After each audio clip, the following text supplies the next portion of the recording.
খাগড়াছড়ি জেলা শহরের তেঁতুলতলা এলাকার পানখাইয়াপাড়া সরকারি উচ্চ বিদ্যালয়ের পুরাতন ভবনে ভয়াবহ অগ্নিকাণ্ডের ঘটনা ঘটেছে। রোববার দুপুরে এ অগ্নিকাণ্ডের ঘটনা ঘটে। খবর পেয়ে দ্রুত গণস্থলে পৌঁছে আগুন নিয়ন্ত্রণে কাজ শুরু করেন ফায়ার সার্ভিসের সদস্যরা।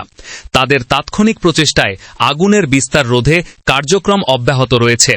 স্থানীয় সূত্রে জানা যায়, বিদ্যালয়ের পুরাতন ভবন থেকে হঠাৎ ধোঁয়া ও আগুনের শিখা দেখা দিলে এলাকায় আতঙ্ক ছড়িয়ে পড়ে। পরে স্থানীয়রা ফায়ার সার্ভিসকে খবর দিলে তারা গণস্থলে পৌঁছে আগুন নিয়ন্ত্রণে আনতে কাজ শুরু করেন।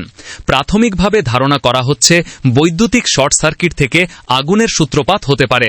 তবে অগ্নিকাণ্ডের প্রকৃত কারণ তদন্ত শেষে নিশ্চিত হওয়া যাবে বলে সংশ্লিষ্টরা জানিয়েছেন।